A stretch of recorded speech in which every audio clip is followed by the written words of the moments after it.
গাড়িটা অনেক দিন পুরানো হয়ে গেছে, এটা চেঞ্জ করবো, চেঞ্জ করে দেখে একটা নতুন গাড়ি। আচ্ছা বাবা, তো বস ওটা চলেন আমরা হচ্ছে নামাজটা পড়ে আসি।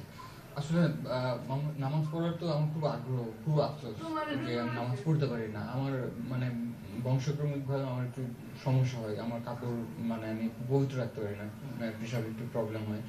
আমার বাবার ওখান থেকে বা ফ্যামিলি থেকে এরকম করে আসছে।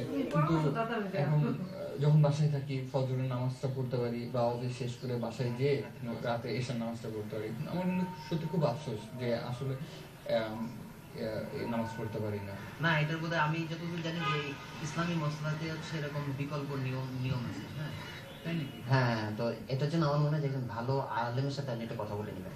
না, আমি কিন্তু অনেক মানে ডাক্তারের কাছে গিয়েছি, অনেক ওষুধ খাচ্ছি ইয়ে করার জন্য এটা। তো এরকম কি যে এর পড়া যায়? হ্যাঁ, এটা নামাজ পড়তে পারবেন। ঠিক আছে চলেন, আল্লাহর রাস্তায় আগে একদিন নামাজ পড়ে আসি, হওয়া কবুল করার মালিক আল্লাহ। এই তুমি এবার পরিষ্কার করতে লাগো ঠিক করে। ওকে, ঠিক আছে, চল।